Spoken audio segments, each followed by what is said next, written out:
Hello, this is the last tutorial for the subject gradients, and we can see that we were working most of the time with a filling tool, and now I would like to show you a few brushes that you can use combined with gradients. And let's get started. We have a few possibilities. I like I said before, to be working with the Painter 2015 category. And you can see here, for example, if you go to pencils, we have a very interesting type of brush called oily variable. I hope it's called like this in English as well. And I'm going to be showing you guys how to be working with this brush combined with a gradient. So for now, the brush is a quite interesting one, is an oily one. I'm going to open a new layer so that we are not working on the working space again on the first layer. So it's an interesting brush. It works as well a little bit with the paper texture. We're going to see this afterwards as well. It's having some resaturation and a lot of Anlösung. It means that it's going to be a quite interesting brush to be mixing up colors together. So it's just smearing the colors, or if I do some pressure, it's adding some color. And we're going to be using this quality on this brush to be doing our own gradient type of brush. Okay, so for the moment I can select the color through the color wheel, and I would like to change this. So I'm just going to the brush mechanics from my brush, and I'm going to open as well the general. And opening the general, I have the possibility of checking the color changing from this brush. So I'll select it all and delete this.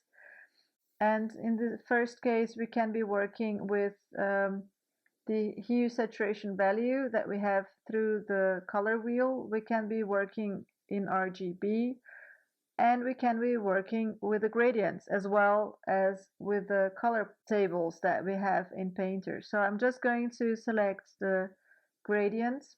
I'm going to select one gradient, and here you can see that for now you cannot really see so strongly the variation.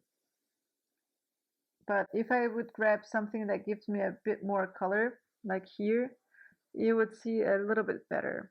Okay, so it becomes kind of a brush that gets a lot of different colors in it.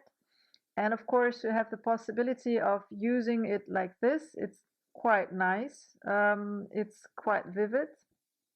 But as well, you could just make the single dabs a little bit apart from each other so that you can see better which single marks you have in here. So if I go to media,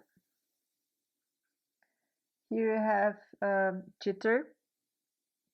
I can increase this number. So now you can see how interesting all these little dots are coming through.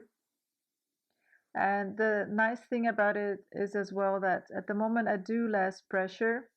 I'm going to have this smearing more the colors with each other so that you can have like a very homogenic or a less homogenic type of color brush. So I just increased a lot as well the paper texture. You can see that now little by little we won't have so much place going on here on the screen. We have always to be moving our image a little bit more to the side. But opening the paper, I increased a lot the contrast from my paper. It was not so full of contrast. And like this, we have a little bit more texture coming through. So this is a brush as well that works nicely with a paper texture. Okay, so if you would like to have like a nice background with one color variation from the gradients that you just developed, this would be a nice option. I could, for example, work first a bigger area of it and then just start mixing a little bit more around by using less pressure on the screen. Okay, So this would be one option, one brush that works fine with gradients. And we're going to see another one. And this one we can find through feathers. Quite on the top. In German it's called Stacheldrahtfeder.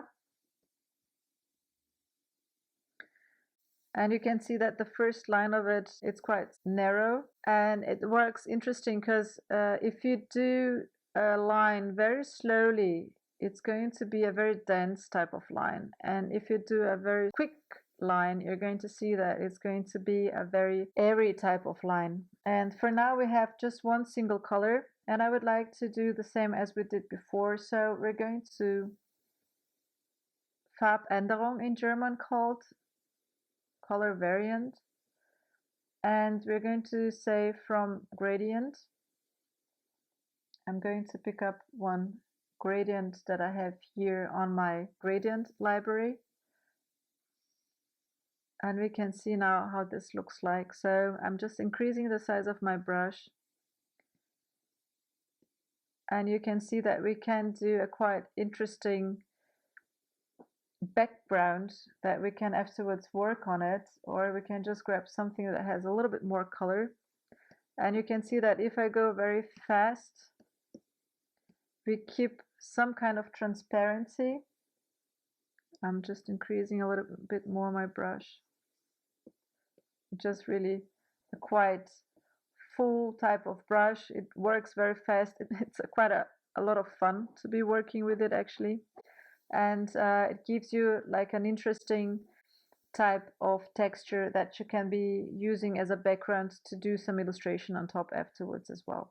There are for sure other brushes that you can just really go from the color quality here to gradients, and I hope you try a little bit out. Okay, talk to you soon. Bye bye.